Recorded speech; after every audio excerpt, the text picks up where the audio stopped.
From the West Coast Adult Swim headquarters in Burbank, I'm Matt Harrigan. This is the Adult Swim podcast. Today, I'm talking to Tommy Blacha, co-creator of Metalocalypse, creator of Mongo Wrestling Alliance, wrote for Conan for a long time, WWE, one of the first TV writers for WWE, TV Funhouse, lots of great shows.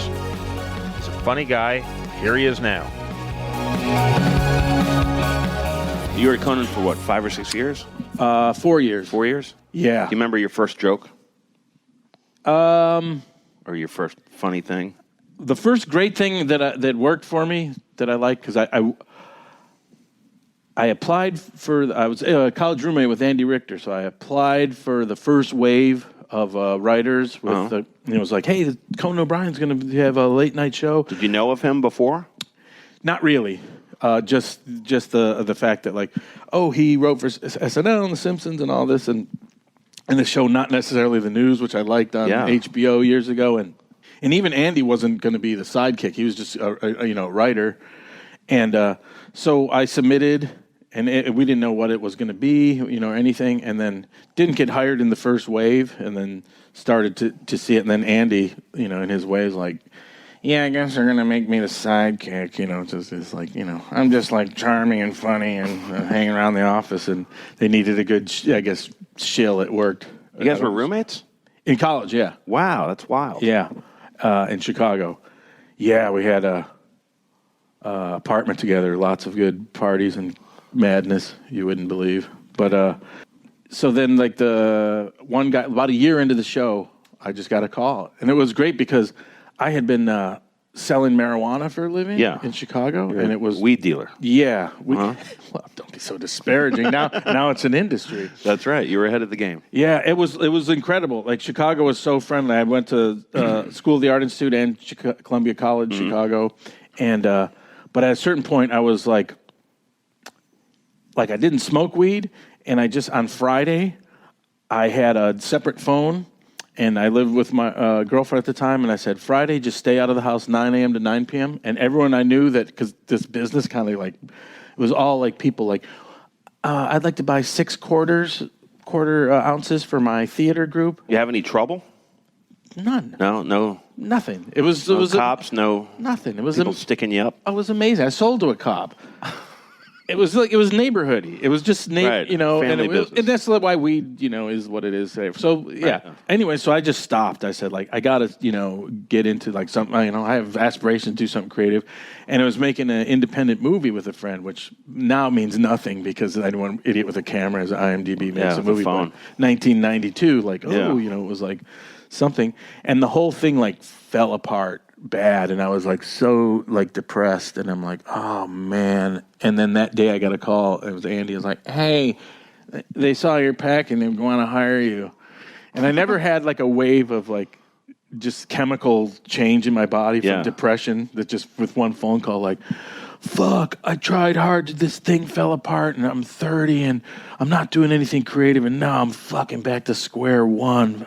I'm so in such a dark place. Hello? Yeah, I'm going to New York. And I'm making more money like a movie. Yeah, making more money than I ever, thought I would. Holy shit. So just, like, packed it up, went to New York. How long does that take? I mean, you get the phone call, you hang up, and... a week. A week? Yeah, something real You're fast. Like, I'm out of here. Real fast. Well, awesome. I lived with my girlfriend at the time. Did you break up with her? No. She said, like, yeah, move out and move with me. And like we sold all the stuff in the apartment. We had a cool like landlord. We were almost like month to month, and I think she came out in 3 months or something like that. It was all finding the apartment in New York at the time was the madness. Right. But I stayed with Andy for a bit, and then so when I first got that's the thing. Everyone's like, oh, you got the job. Oh, you got a job on Conan O'Brien. That's great. But that's like when the pressure starts. Right. Because I got there, I was like I had done improv comedy and some stuff, but I was still kind of a weirdo and kind of like anti, like, I don't want to do this cornball Chicago improv comedy shit. And I just like, I was very left of center. So you've been palling around with a lot of well-known comedy people. Yeah. Well-known now. Yeah, well, at that time, there was people like Dave Koechner, Chris Farley, all the, that whole John Favreau, all that Chicago scene. So I was more like drinking pals because, I I just wasn't too motivated for improv comedy, as it were, just because a lot of those guys are great and legends, but that's just me personally. I like just like, weirder, darker, stupider shit, I guess. But anyways, so I got this job and I was kind of like, oh, okay, how exactly do I don't really have this kind of like comedy writer chops. Exactly. What did you submit? Because the show didn't exist yet. Well, that was funny because I think this happens a lot with people. I submitted a packet of just all kinds of like insane ways to interview guests and different things. I don't really remember too much, but it wasn't very like straightforward stuff. But I think that and even people we hired subsequently, you kind of look and like, it's not like that's a plug-in bit. A lot of times it's like, oh, this is funny. This guy exhibits weird funniness. Yeah. I don't know. Somehow that... We can't do this, but it's a funny idea. Yeah, that came through more than like... Because a lot of times people will like, here, let me write spec things or plug-in things. You're kind of like, yeah, anyone could come up with the beats for this. Yeah. I think they were looking for like, whatever, the creative problem solver or whatever. So anyways, when I first... got there, was kind of like, all right, the pressure started. I was like, that first week, like, oh shit, how do I get stuff on air? Now I could get fired. Fuck yeah. It's like a 13-week cycle, and it's like, oh, and a lot of times I wasn't up to like, oh, that thing that just happened, like that like a day later I'll be thinking, it'd be good for that, the thing, Like a topical?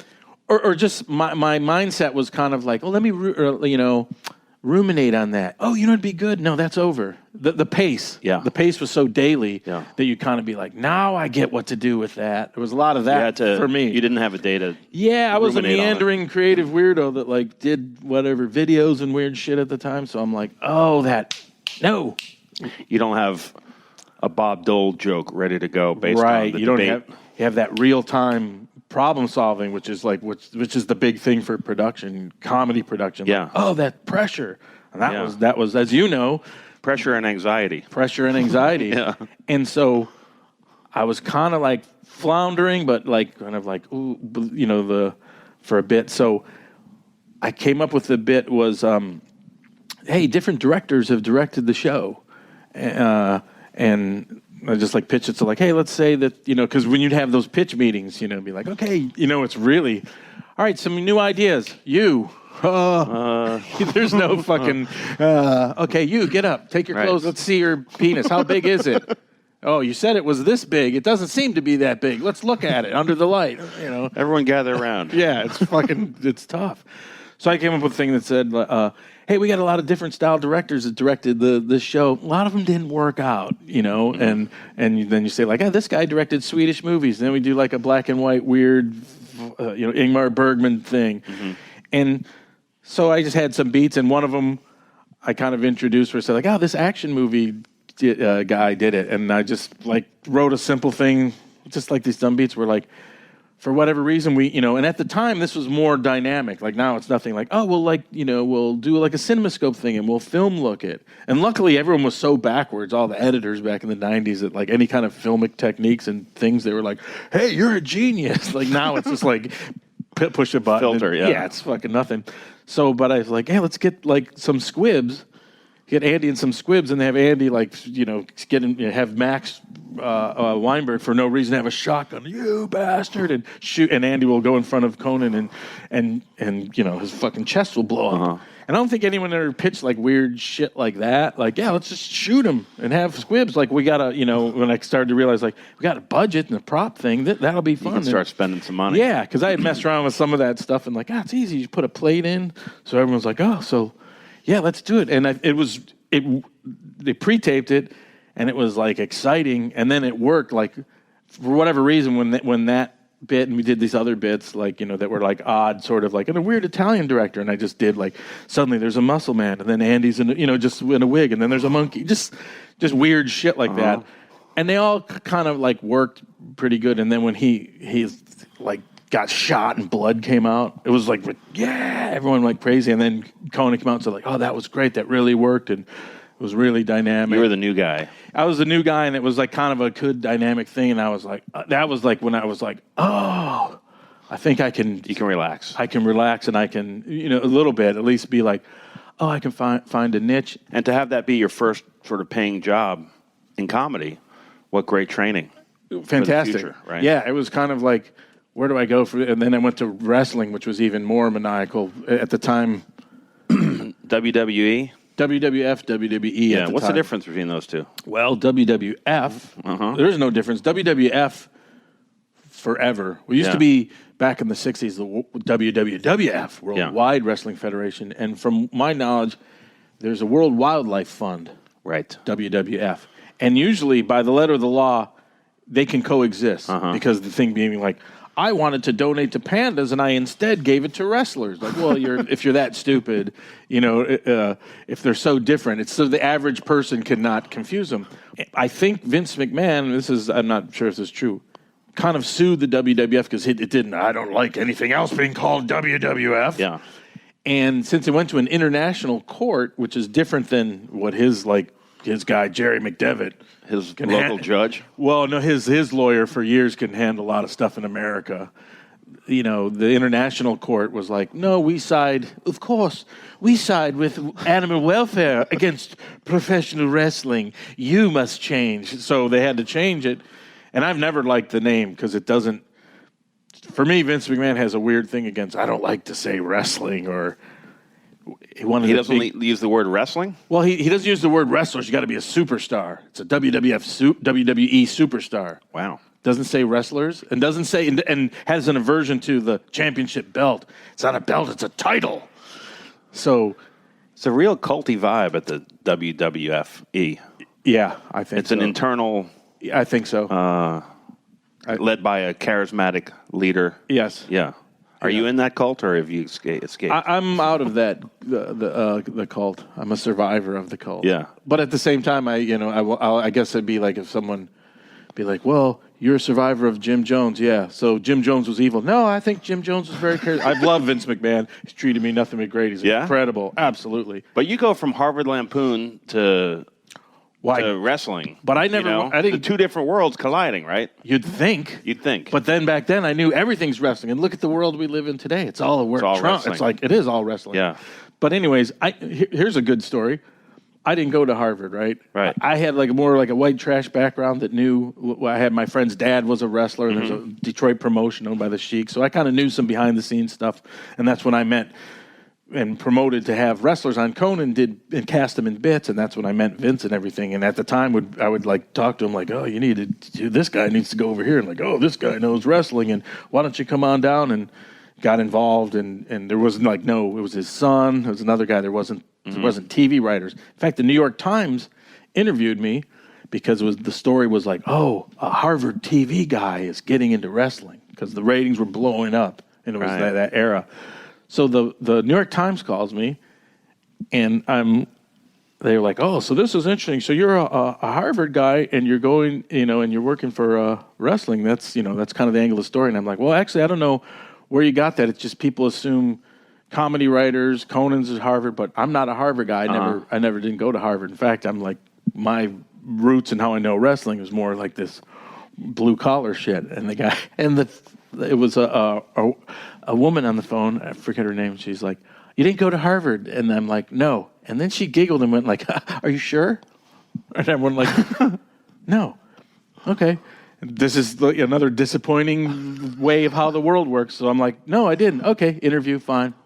It's on the cover of one of the New York Times because it's me versus another guy who left and went to TBS, Vince Russo. I don't know if you know him. Anyways, Harvard writer, that's the whole angle. Harvard TV writer now goes into wrestling. Wow. And I'm like, and I had gone back to, I was still living in New York, and I was at a party or something with Conan, and since he's a Harvard guy, I'm like, I was kind of like, I didn't misrepresent myself. I told them in no uncertain terms, no. And then we went back and forth. In fact, the person said, are you sure? And giggled. So that's just like, sorry, folks. Wow, they needed the story. New York Times. So it's like this. Hey, boss, this, we got to love this angle. Harvard guy writes for wrestling. Yeah, boss, that guy didn't go to Harvard. What? I didn't hear that. Harvard guy goes to wrestling, And it's just like, and everything that I've ever been involved with in a news story that's been publicated is always like, two facts, upside down or. Wow. Yeah, so. That's fucked up. Yeah. I mean, it's just an entertainment story, but it just goes to show you, like, from that day on. Did the people at the WWF think that you went to Harvard? Or in other words, did they perceive you as here's this sort of, Harvard Lampoon guy coming in to bring his effete expertise to wrestling? No, not really. At the time, the pace was so crazy. I don't think people even... Nobody cared. Yeah, nobody cared. And it was just it was just like a new guy. Oh, the new guy. He's got Vince's ear. What was weird was at the time, I didn't realize when you go on the road and you go into an arena and when there's a wrestling show and it'd be like TV, catering, they have their signs up, Vince's office. Like no one gets to just walk into Vince's office, but I had this weird thing because I produced a segment when he was on Conan and I came out to his office and so I was like, hey, this guy's going to be working with us now. And I was up at the production table in meetings, and I didn't realize people were like, who the fuck is this? Right. Who's this guy? New guy. Who's this guy that gets, I'm working here 20 years. I can't walk into Vince's office. Wow. And, going on the plane with him and all that shit. So just by virtue of that. What was it? Is it your confidence? Your sort of, I think you said earlier before we started that people like to be told what to do in comedy. Yeah, well, it was a little accurate? bit of that. I think at the time, I did kind of say to Vince, it's growing. I like this guy. You should do this. But I was kind of more, here's what happened.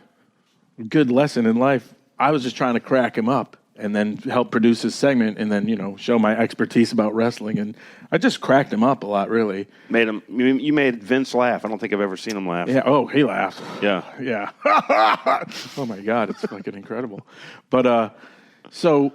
Then he was on the show, and also at the time, it was people don't realize, now a wrestler's on the show, a big deal. It was like a bigger deal to get wrestlers on a talk show. People still look down their nose at that entertainment. Yeah. And that entertainment was growing, and Vince, now it's like a corporate thing. But at the time, remember there was a guy in the New York Post, Mushnick, and wrestling was evil, and they're hurting kids, and, it's all that kind of shit. Actually, that's the more shit reason I loved it. Uh-huh. Now we're fully accepted by society. Yeah, it was better when you're sort of a... I think so. Yeah. But, so anyways, he said, I was ready to move out to Los Angeles. I was leaving Conan, it just was all planned in a month after Vince was on. And I had Gold Dust on and, then cast the big show and some things. So they knew about me we got a friend in New York, and Conan that, knows what, he's wisened up, knows about wrestling and what have you.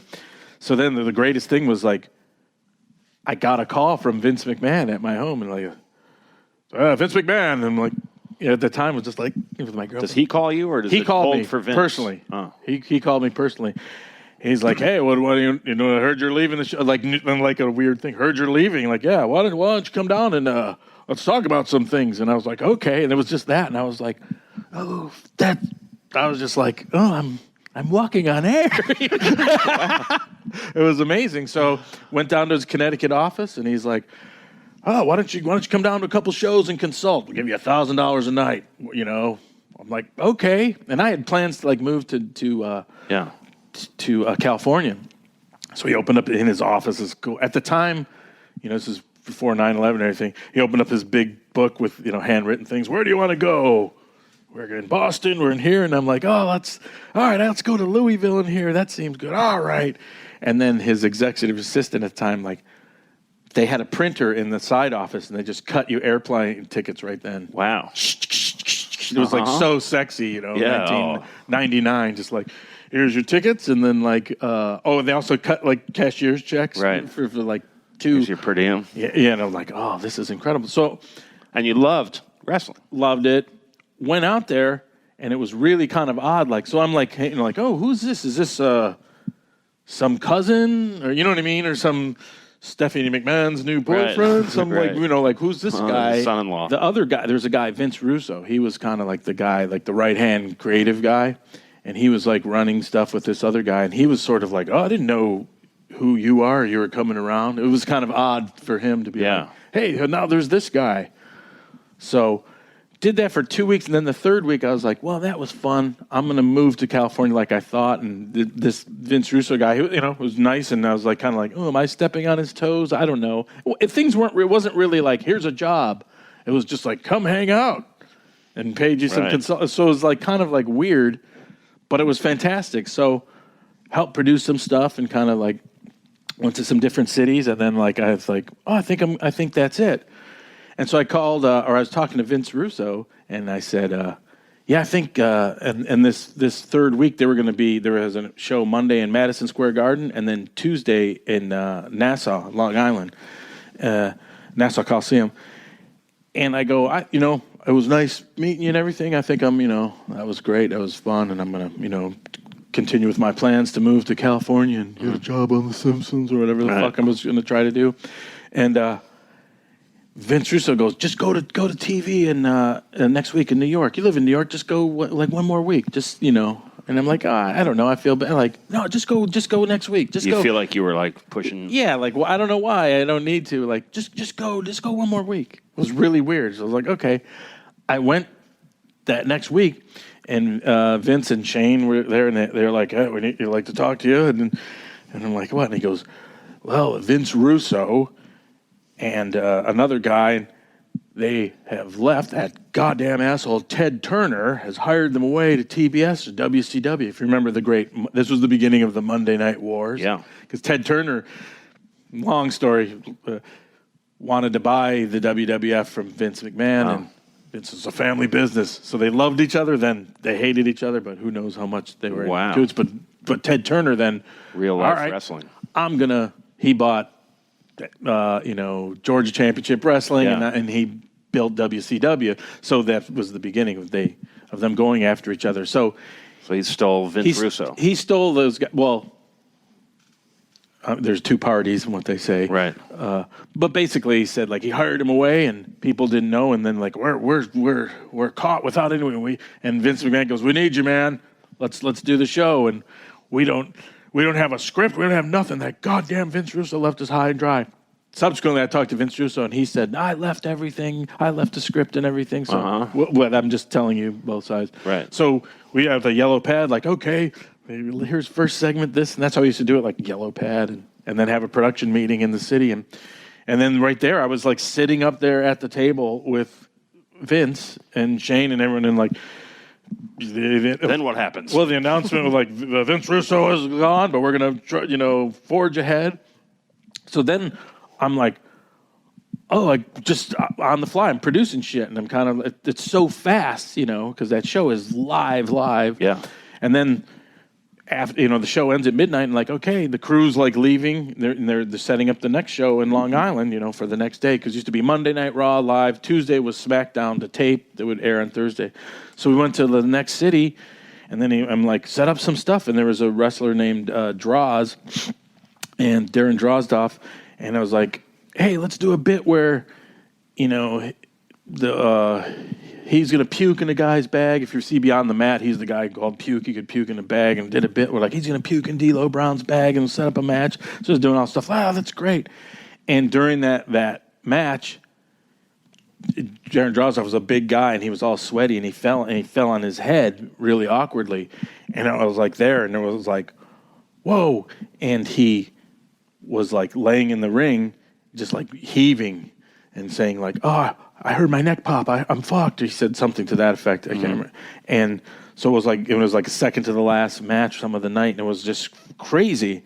And so he got taken away, and he subsequently is paralyzed from this event, and it was just crazy. And then we had to like quickly meet, and there was another, and then like as people were crying and shit, it was awful. It was like, okay, we had to like kind of figure out how do we edit the show, because it had to be delivered quickly. Right. So this like horrible reality of having to do something like that, was so crazy. And then I lived in New York, so I was driving home from, I can't remember, like Nassau Coliseum, Long Island. It's like an hour and a half or something. And it was so weird. And also my girlfriend at the time, I was like, saying, well, I'm probably just going to go say goodbye to the guys at Madison Square Garden. I'll be back. And then I called and said, like, actually, I'm going to work these two shows. So I kind of almost went from, like, I'll be back for lunch to, like, I suddenly became one of the more powerful persons in pro wrestling behind the scenes, and that was it. And that night I was driving back, I got, like, lost because I was my head was so, like, in such a weird, I felt like I had been gone a month. Yeah. And I suddenly was like, oh my God, how am I going to Staten Island? It took me I got home at like 4 a.m, and it was just like, I guess I'm working for wrestling. Yeah. I stopped my plans to go to New York, and then I worked for wrestling for like 3 months because the pace was so crazy. Then Vince was like, we're starting the XFL. The pace was incredible. I didn't even get paid. And it's like, we'll take care of you. We'll talk about that. And there was a certain point where like I'm kind of like, I'm dipping into my savings. Right, when rent would come and stuff, and I wasn't spending money because they're on the road, and I'm just like, holy, like, I kind of in the back of my head was like, what am I going to be just like, ha, fuck you. But just in so many things like right out of a movie, I'm like, I said like, hey, I need to like, and it wasn't like they were blowing me off. It was just the pace is insane because you're in different cities. Oh, meet Vince here and then fly here and do, you know. And I talked to Shane. I was like, his son, who's the greatest, was like, I was like, yeah, I need to settle this money thing. And he's like, write down a number. And he gave me like a piece of paper to write down a number. And I'm like, so I wrote down any number. I wrote down a healthy number, kind of like kind of a fucking idiot, a rube. This is what I made at Conan, which is good. I'm gonna bump it up a little. Yeah. And then I like wrote it down, and then he's like, all right. And I'm like, fuck. I should have wrote. Oh, wait, that's the wrong. No, that you didn't see that last zero. Like, but it was, taken care of, and then I worked there about a year and a half or so, and then I didn't expect to, but at a certain point it was like, marry that girl or leave her. It's kind of that world. Yeah. It's like to respect it is like you're all in or not. So, and I said like, I want to go do other things. And, I still had that aspiration. I didn't, like it really curtailed me because I had a place I was going to stay in L.A. and I just screwed all that off. And you had the Conan thing in your pocket, which is a great credential. Yeah. So, and at the time it was weird because even my agent, I'm like, I negotiated my own thing, and at the time it was weird. Like now it sucks for me because I think like, oh, another wrestling writer. I'm like, no, I was like the first one. The first one. Sort of. I kind of say like, I'm the first TV writer that ruined wrestling. Americans, we're really excited to be back with new episodes for Adam Ruins Everything. Policing is so out of control in this country, it's making our communities and cops less safe. You're gonna get some mean tweets for this one. Adam Ruins Everything, Tuesday at 10.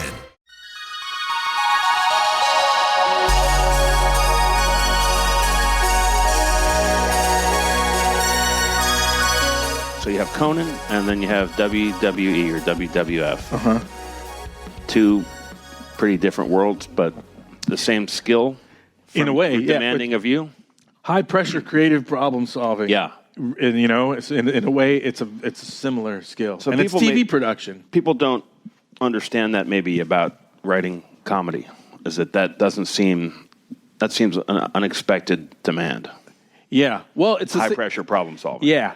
It's kind of the same thing. You worked for Letterman, so it's that kind of strip show or what have you. Yeah, it's similar to news, sports, comedy. Yeah, because it's a high pressure creative problem solving. Then you get out to L.A. and you work on sitcoms and thing, and it's like it's the same thing, but it's a meandering, shitty subset of like, let's think too much about this. Now it's like the overthink of the dumb. So is that what you did next? You worked on sitcoms? Next I came out, what did I do next? The TV Funhouse?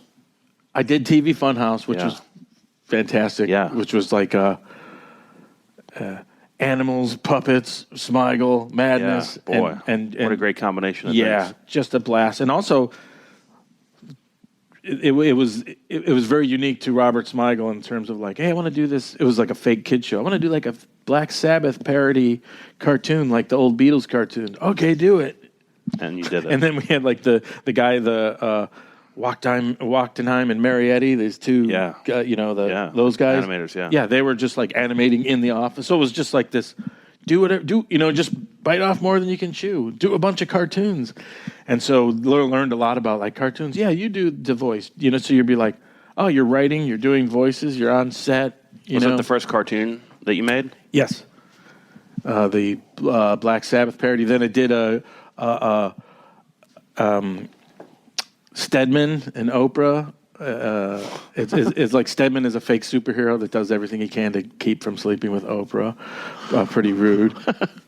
with Andy Breckman, who's like who created Monk and was like and that was the other great thing about Smigel, like Andy Breckman, like, oh, this legendary guy's in the office, and like he had the idea, like, oh, I have this idea that's like this, and then we went in Times Square, let's go to the TGI Fridays, and we wrote it in like 45 minutes, and then I just produced it, and he was like, oh, that's fantastic. So just like weird experiences like that were so fun, based on like Robert Smigel's, The show was so funny with the fake animals mixing with the real animals. Yeah. What a weird show. I heard that was a real pain in the ass to make. Is that true? Yeah, certainly. Yeah. And well, not so much for me because I'll say this: Robert Smigel. I think the show went from like we're going to do 10, no, they're going to do 8. So he had a way of just like he's had a way about him for like, God forbid, being a TV executive dealing with Robert Smigel. You're like, oh, but being a writer, he's got your back, and he'll, you know what I mean. So my experience is fantastic, you know, because it's just supported. And, he'll even do something like I don't really like that. The executives don't like it. Well, fight for it. I love it. From that perspective, it was great. And I don't even realize how great it was till like later. In fact, I have the, Dino Stamatopoulos, the fucking greatest story.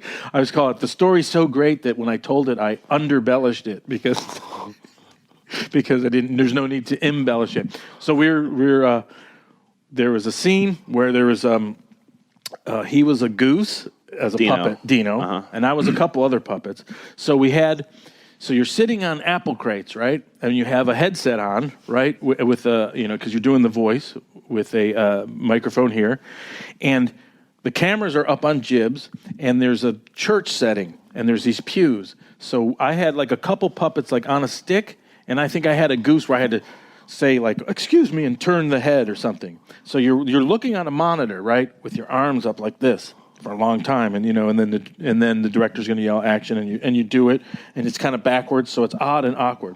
So Dino and I are like kind of cramped in next to each other, like knee to knee. And we're like, okay, here's the scene. I'm like, okay, hurry, because our arms are up there. Then, since there has to be a live animal, they bring in a live goose, right? There's a dog and a goose, and then that's just mayhem, because they're never looking the right way.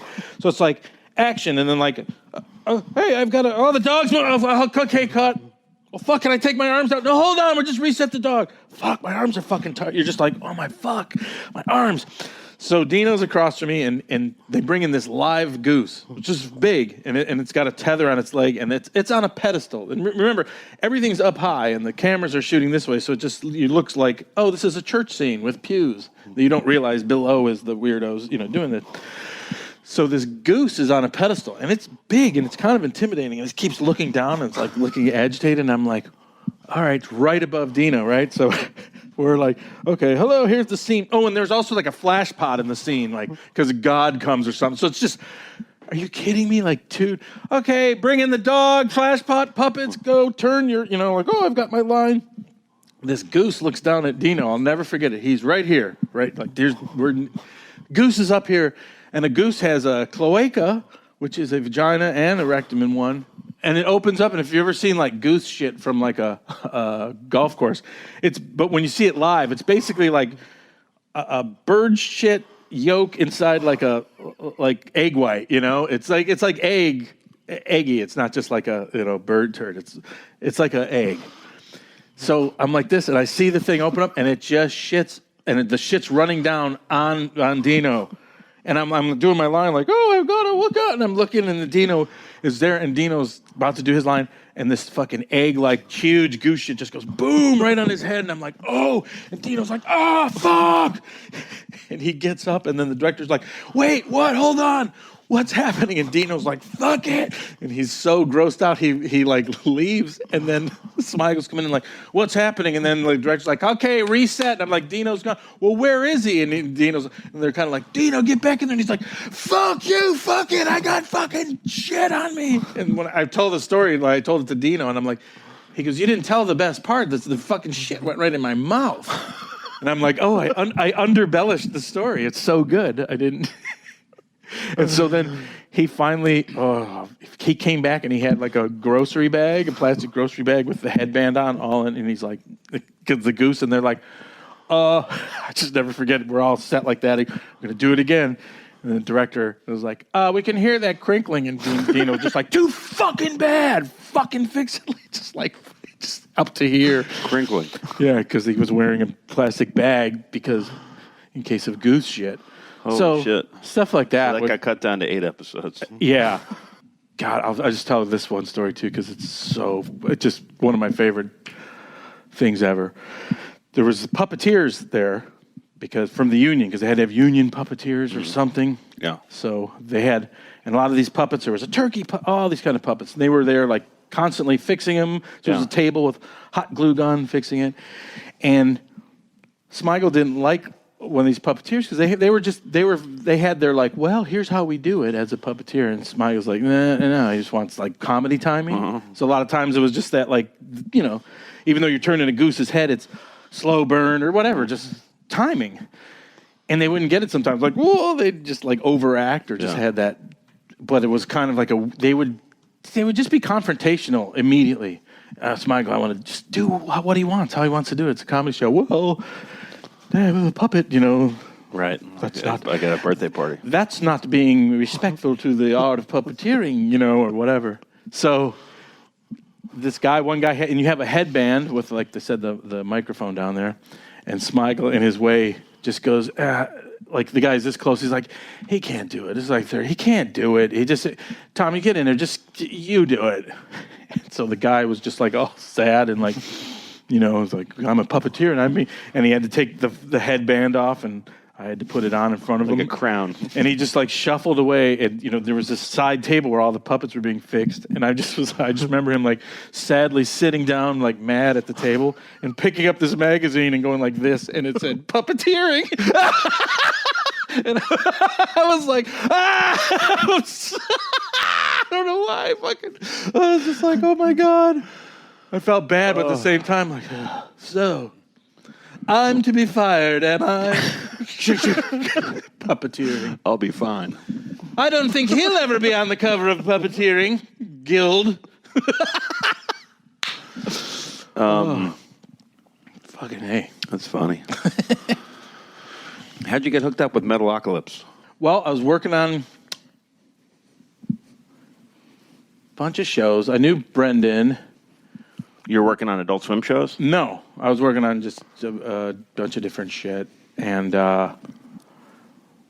Brendan and I and Pat Healy and this other guy used to do this like really fun comedy show at Steve Allen Theater, which is gone now, where it was sketch comedy, and the idea was like we write it and produce it all in the same 3 hours. Wow, recipe for trouble. Yeah, it was called the Dumb Dildo Show, but we was like, we have a plastic bag, and but the show was so like low key, but it was so fun. But actually, it was like great. And then we used to do this thing because we loved death metal and specifically loved Cannibal Corpse, and used to do this bit that was like Glengarry Glen Ross or different plays starring George Corpse Grinder Fisher, the lead singer from Cannibal Corpse, and have a wig and have a microphone, and so he would play the other Glengarry Glen Ross part. We would do some different plays where I would just like do the guttural. Mm-hmm. Oh, as Cannibal Corpse. Yeah, voice. Uh-huh. yeah, and, people liked it, and it's so funny because even then. It seemed like it was more fresher, more new. Like now, like the Cookie Monster voice, like right. The trends get so fast. Where it's like, so. Anyways, it was like we just thought like, oh, that's funny. And Lazo was somehow out open to like, hey, pitch a show, and it was always just in the ether. I don't know. I can't remember specifically. It was like, yeah, we should go like pitch a show, and then like, yeah, how about like. We just kicked around like, oh, I should do like a death metal cartoon. That'd be the only place that could do like a death metal cartoon. Right. That would be funny, because. So we just kind of kicked around and said like, oh, what if Cannibal Corpse were like 1,000 times bigger than the Beatles, like a band like that, and that would be just like, oh, how would the world be? And it's funny because it's how they always say in creating something like, if you can get that log line, what if. And that sentence worked. What if a death metal band were 1,000 times bigger than the Beatles? That was the greatest sentence, because we could, every time you wrote stuff, you just reference that. Because the idea being, if a band were, think about it, 1,000 times more popular than the Beatles, the government would either have to have them on their side or kill them because their influence and, just like, that sentence kind of. So a simple, very efficient log line that informs the whole absolutely path of the show. Yeah. And that one really worked because it's just like, remember. And so at his house, he's such a fucking whiz-bang guitar player. Right. And it was the emergence of here's a drum program, so easy. And hey, let's make a theme song. And then we got our dearly beloved departed John Schnepp. Yeah. Said hey, I'll get my pal. He'll create, the characters. And we sat around and just said it's based on these Swedish metal guys. And we looked at some pictures and said, but they should all be kind of different. First they were all black haired and that would be confusing. So we just kind of kicked it around, and then he drew a murder face and that's perfect. What a weirdo. And we made a thing that was pretty low maintenance. That was basically the theme song that he did and sang to and wrote, just dumb lyrics. Yeah. And just did a push-in on each character, not animation, and just Schnepp did a little weird background around the circle. But it did, the great thing that was so efficient about a band was it made sense. It wasn't hey, he's a family, and then he's doing this, and he's all this exposition was happening. It was just here's this weird song, and these push-in, and you kind of thought, a cartoon metal band. Brendan described it as the Brady Bunch to me. Yeah. And that they were, they were characters, but they were also a family. Yeah. And they had their own story as a family. And also, that was a good thing we came up with. Being in a band is like being in a family with no love. And I say that to anyone who's in bands on the road, and they're just right on, So yeah, it was a very efficient that way. It's it's a family. It's right. Exactly. And it just all makes sense when they're on the road. And so you don't, it just was dynamic, fun, weird, off the wall. And then we just kind of said, okay. And it was really efficient. We got around and we're let's name them. First, we named Toki Wartooth by literally going on a corny computer Viking name generator. That's what happened? The first name that came up, Toki Wartooth. That's awesome. And we did that, and then just named him, and then we had all. And then Brendan, remember, said but the drummer, I don't know, he should just have a dumb name like Pickles or something. And then okay, Pickles. All right. Did you change them, or did you name them and keep them? Almost all of them, right? The drummer was a different name until Brendan said that should be, and it did make sense because you got name, and Pickles, and right. So really efficient. Then we just kind of quickly whipped out here's some weird storylines, and the one about the head of a coffee, everyone would be clamoring to be, which is kind of the world is even a shithead. I got to get this guy. Strange bedfellows of why would a corporate person want this horrible thing? My sales will go through the roof. Right. And then we just were also it should be loaded with real death, because that's what death metal is all about, right. So heinous. So we just kind of put out let's make 20 storylines, just really quick log lines, or something like that. And then we just said the most brutal band, we just wrote a quick thing, and that thing combined with this here, look at this thing, here's a theme song, and here's a push in on each character, and that just sells it, because you're really I want to see those guys run around and be stupid. And it's a really smart way to get people's attention. Yeah, it really worked. And it's so funny because this day I see so many decks, I'm immediately deck being a thing with characters, you're too much exposition. Why are you telling me about season? So the deck is what the executive would see in the show pitch. Yeah, it's what people are talking about. Here's the character, here's the world, here's the environment. Right. Here's some stories. Here's and you're you can't over-explain it till you start to make it. Right. But it was just such an efficient way. It's they're in a band and they're together, and he's the insecure bass player, and he's from Norway, so the guy from Sweden looks down his nose at him, and he's this, and there you go. Mm-hmm. Real simple, pretty but simple, real clear. Yeah, and I can't even remember. I think Lazo, we sent it to him, and it was yeah, man. just like that. Fucking incredible lasso, like. And next thing I know, we were in William Street in Atlanta at some kind of like a crawfish boil. Yeah. And like, yeah, man, that's great. That's, So then I knew Chris Pronowski at Titmouse. Yep. And we're like, hey, let's go there. I honestly, it's like a little bit of a blur. It was kind of like, all right, that's cool.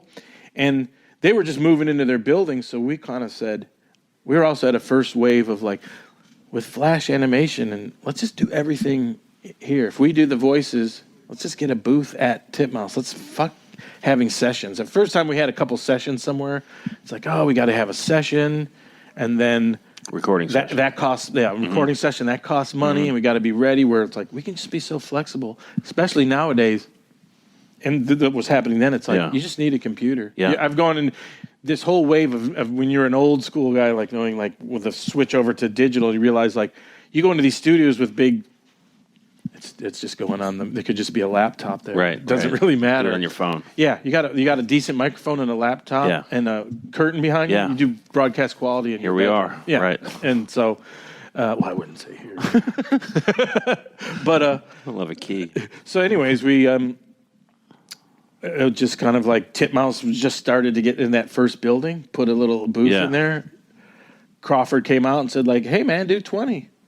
So we did 20 out of the gate, which was... That's a heavy lift. It was the only... what I've learned, the bad part was sometimes you almost want to do a pilot because you're like, oh, now we know what we want to do and what we don't want to do. Yeah. When you're starting in production right away, by the time you get to the third show, you're like, here's how we make it. Fuck. And you could have already gone down the wrong path. Yeah, and then you look at that Excel spreadsheet, like looks like a snake skin, like, Right. But, it was a labor of love. And we had a pretty simple formula. Like there was like quarter hour, but always was a song. Yeah. A little bit. If you ever see the show The Monkees... Sure. It was similar in the sense, like, how the Monkees had a motivated musical part, or sometimes they would just break into song, almost like a musical because it was thematic. Little similar with... Wow. With Monkees inspired Metalocalypse. Yeah. Because that idea of like, oh, and it was great for like, like we had just some episode that was about like getting married or something. And then just in the middle, we had the music video. It was just like, and it was like, we wrote a death metal song about getting married. And then it was like two creatures on the couch growing into each other into a monster. And then like, oh, Schnapple, and so there was and in this period, we just have this little just dynamic montage about the horror of getting married with the fucking brutal song. So, and you can just cut to it at an efficient point, like marriage, who wants to do that? Boom. Right. And then also we learned like, to this day, people talk about the quarter-hour structure, and then they still talk about like, well, it's a 3-act thing. It's like, well, it's not. It's half as long.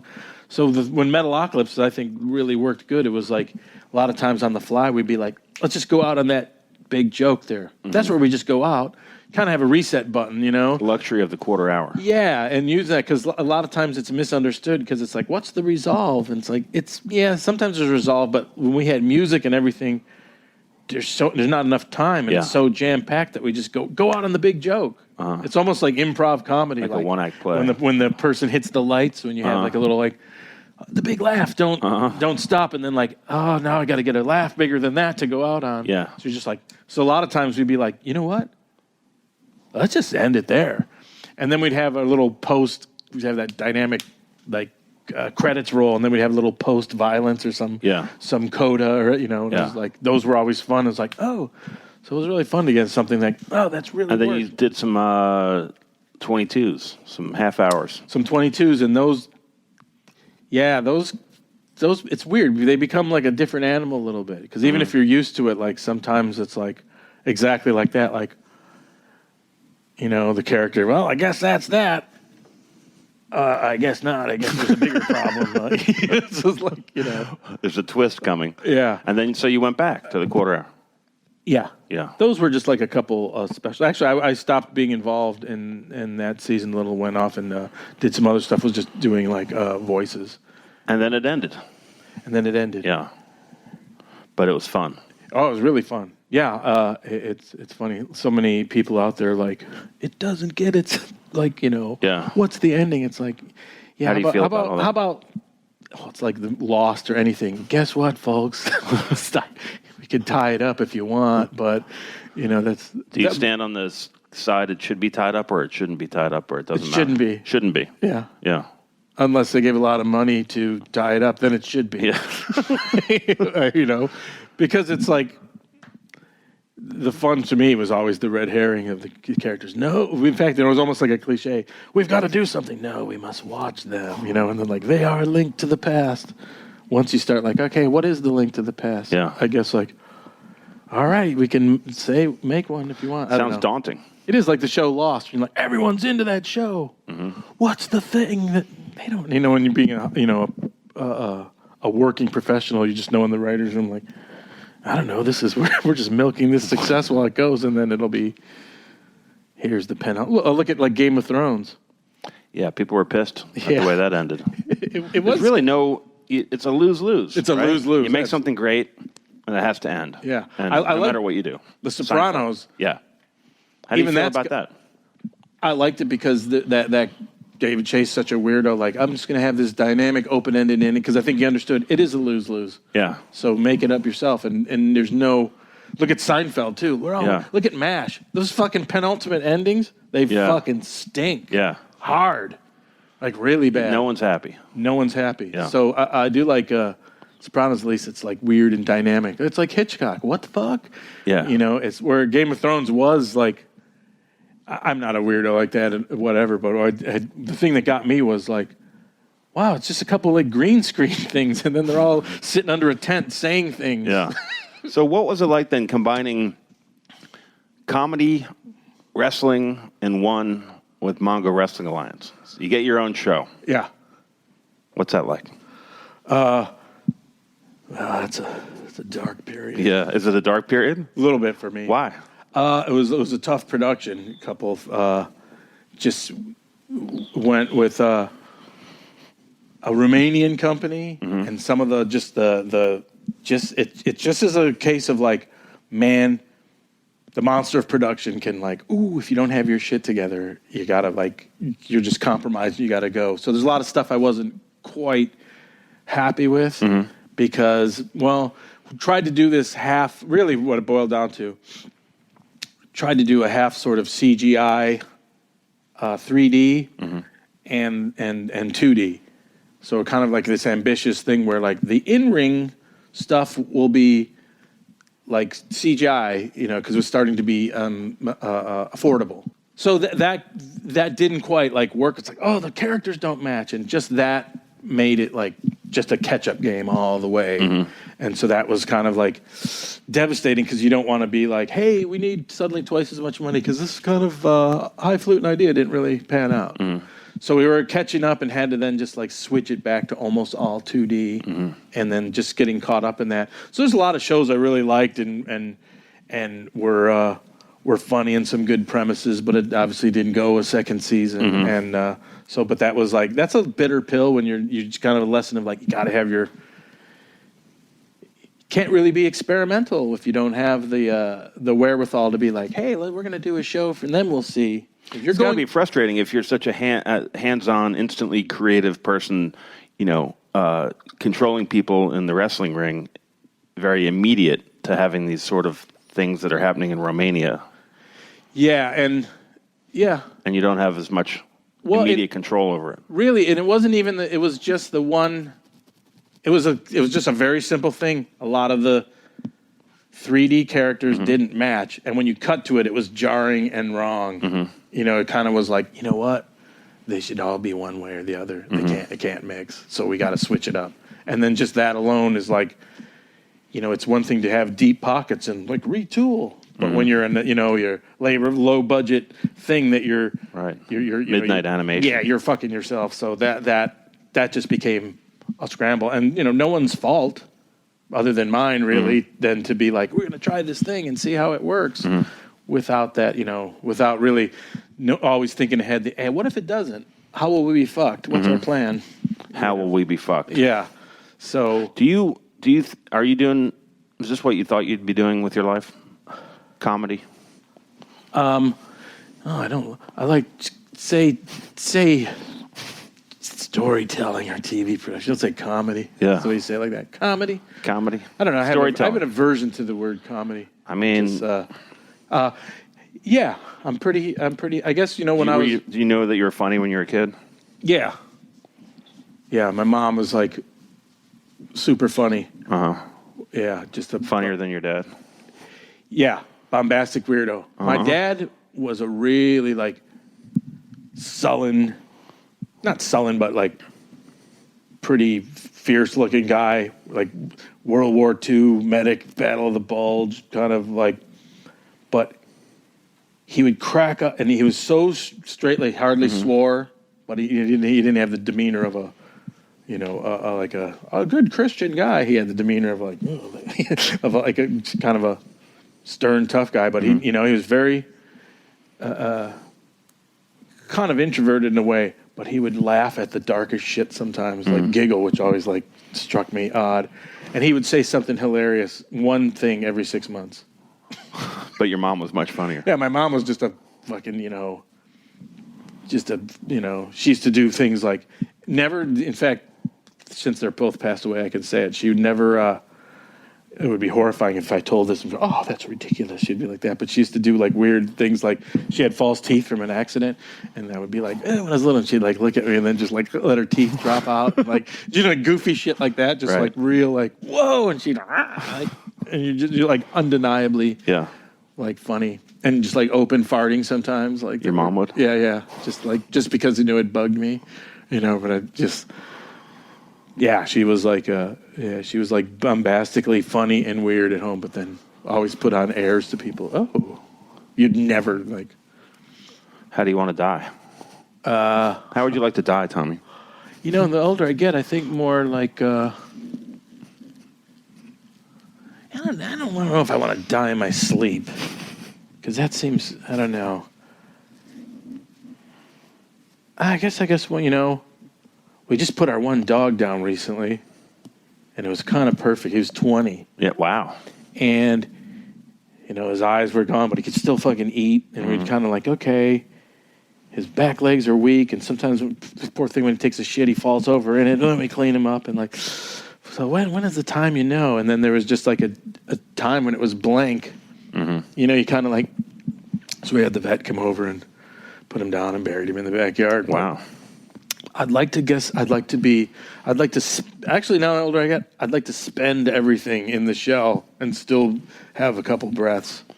What do you mean, spend everything in the just shell? be like, there's, all the thoughts, it's all, the systems are all gone, like the dog was, like just, nothing's really there. It's blank. Fade out. Yeah. Fade to black. Fade, and just like finally like, I don't want anything too dramatic, I don't think. I used to think when I was young, I had like a idiotic, like, I'm gonna die young. Like, all right, go ahead. Yeah, it's just, I don't know, just fade. Yeah. Actually, no, you know what? I don't want to answer it. That's what it is. I think I don't want to have any business knowing or wanting to know or wasting time thinking about it. I kind of think like, I'll rescind the question. Yeah. I'll retract it. That never gets anyone anywhere. How do you want? You can imagine in the afterlife. First question. How did you want to die? Like this. How did you die? Oh, like this. Oh, that's interesting. How did you want to die? Like that. And did you die like that? I did. Oh, ain't that something? Gives a fuck. All right.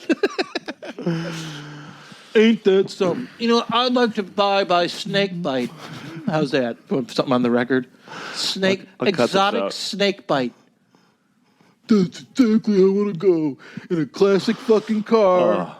Sorry, the back seat of a classic car. Sorry, I asked. Eating the fucking hottest wings on fucking God's green earth.